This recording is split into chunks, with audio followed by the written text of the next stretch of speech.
Les élèves de l'école secondaire Louis-Jacques Cazot de Montmagny n'ont pas à marcher longtemps pour venir constater par eux-mêmes les conséquences de l'érosion des côtes du fleuve Saint-Laurent. Le marais de Montmagny n'est qu'à 10 minutes de leur école. Aujourd'hui, c'est avec entrain qu'ils se sont amenés sur les rives du grand fleuve, car on attend d'eux rien de moins qu'ils contribuent à ralentir l'érosion côtière. L'érosion côtière, c'est un phénomène qui a toujours existé. En fait, c'est un phénomène naturel.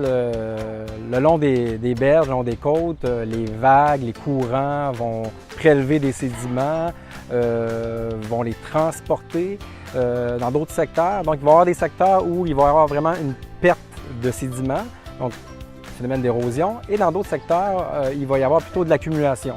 Donc, on va, par endroits, gagner du terrain sur la mer et dans d'autres secteurs, c'est la mer là, qui va gagner du terrain là, sur le domaine terrestre. Actuellement, on est dans le marais à Montmagny. C'est un marais en fait qui s'étirait sur plusieurs dizaines de mètres il y a une trentaine d'années. Et là, actuellement, en fait, le marais recule à une vitesse moyenne de 1,7 m par année depuis au moins une quinzaine d'années. Donc, c'est vraiment un secteur où l'érosion de la partie supérieure du marais là, est importante. Il existe diverses méthodes pour réduire l'érosion côtière. Il faut utiliser la bonne méthode en fonction vraiment du type de milieu côtier. Dans un milieu comme ici à Montmagny, dans un marais maritime, bien, pour freiner l'érosion, probablement la meilleure solution, c'est de faire comme le comité ZIP sont en train de faire avec les étudiants de secondaire 4 de Montmagny, c'est de repiquer de la végétation, donc mettre des saules dans ce cas-ci, donc de replanter soit des arbustes ou des plantes adaptées au milieu maritime. Et ces plantes-là vont aider à freiner là, le recul du littoral. Dans le Québec maritime, des chercheurs évaluent qu'actuellement le taux d'érosion moyen est de 50 cm à 2 mètres de recul par année. Aux îles de la Madeleine et ailleurs dans le Golfe, ce taux peut même atteindre 12 mètres par année.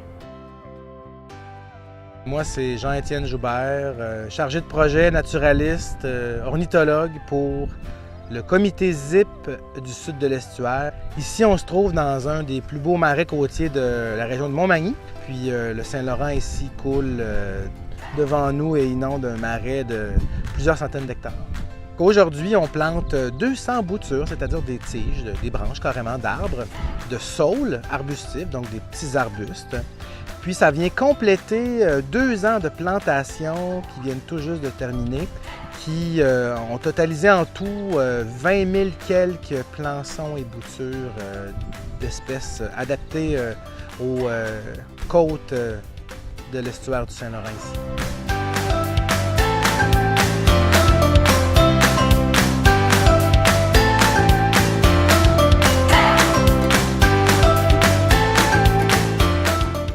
Petites boutures deviendront grandes.